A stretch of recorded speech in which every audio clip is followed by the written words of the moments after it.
Hello বন্ধুরা, আজকে আবার একটা নতুন আঁকা নিয়ে চলে এলাম তোমাদের কাছে। তো আজকে একটু ছোটোবেলায় সেই শৈশবে ফিরে যেতে মন চাইলো, তাই জন্য দেখো পুতুল নিয়ে বসে পড়েছি আঁকতে। আজকে যে পুতুলটা দেখে আমি আঁকছি, পাশে কর্নারে তোমাদের ছবিটা দিয়ে দিচ্ছি। চেষ্টা করেছি ওর মতো আঁকার, কিন্তু জানি না কতটা এসেছে কতটা কী, সেটা তো তোমরা বলবে কমেন্টে।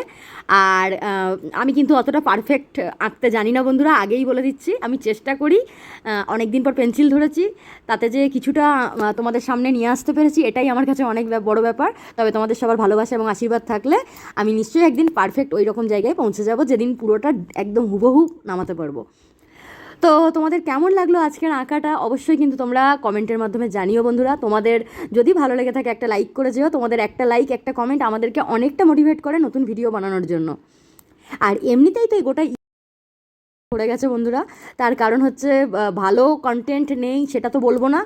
সত্যি এরকম কিছু কিছু ক্রিয়েটার আছে যাদের কন্টেন্ট মানে সত্যি এতটা শিক্ষণীয় এবং এতটা ভালো লাগার মতো, আর কিছু কিছু কন্টেন্ট আছে যারা খুব নোংরামিতে নেমে কত সহজেই হাজার হাজার লাখ লাখ ভিউ আর্ন করছে। তো মানে দেখেও খারাপ লাগে যে আমরাও কষ্ট করি কিন্তু 30-50টার বেশি আর ভিউ আনতে পারি না, অথচ আমরা এত পরিশ্রম করছি। তো তোমাদের যদি মনে হয় যে হ্যাঁ সত্যি আমাদের পরিশ্রমটা একটুও দাম আছে, তাহলে প্লিজ পাশে থেকেও ভালোবেসে। পুতুল নিয়ে আর কি কথা বলবো বন্ধুরা, পুতুল তো আমাদের ছোটোবেলার বলো বড়োবেলার বলো সব সময়ই ফেভারিট আমাদের জন্য, বিশেষ করে আমরা মেয়েরা তো খুবই ভালোবাসি পুতুলটাকে। এই পুতুল ঘেরা শৈশবটা বেশ ভালোই ছিল, তাই না বন্ধুরা? এখন যত বড় হচ্ছি, যত দিন যাচ্ছে, তত বুঝতে পারছি দুনিয়াটা কত স্বার্থপর।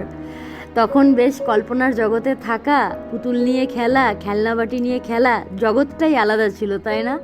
তখন ভাবতাম ওই অল্প একটু আধটু পড়াশোনা করতে গেলে কত জ্বর আসছে, কিন্তু এখন দুবেলা হাতাখুন্তি নাড়তে নাড়তে বুঝছি সেই শৈশবের পুতুল খেলার জীবনটা সত্যি কত সুন্দর ছিল। তোমাদের শৈশবটা কেমন কেটেছে বন্ধুরা অবশ্যই কিন্তু কমেন্টে জানিও। আর আমার আঁকা যদি তোমাদের ভালো লেগে থাকে তাহলে প্লিজ একটা লাইক করে দিও। পরের দিন তোমাদের সাথে দেখা হবে আবার নতুন কোনো ড্রয়িংয়ের সাথে। চেষ্টা করব তোমাদের জন্য একটা নতুন কিছু নিয়ে আসার। সামনেই তো দুর্গাপুজো আসছে, তো সেই হিসাবেই একটা ড্রয়িং আনার ইচ্ছা আছে। তো দেখা যাক কতটা আনতে পারি তোমাদের কাছে। যদি ভালো লেগে থাকে, খুব পরিশ্রম করে করেছি বন্ধুরা, যদি ভালো লেগে থাকে তাহলে প্লিজ প্লিজ ভালোবেসে সাপোর্ট করো। দেখা হচ্ছে পরের দিন।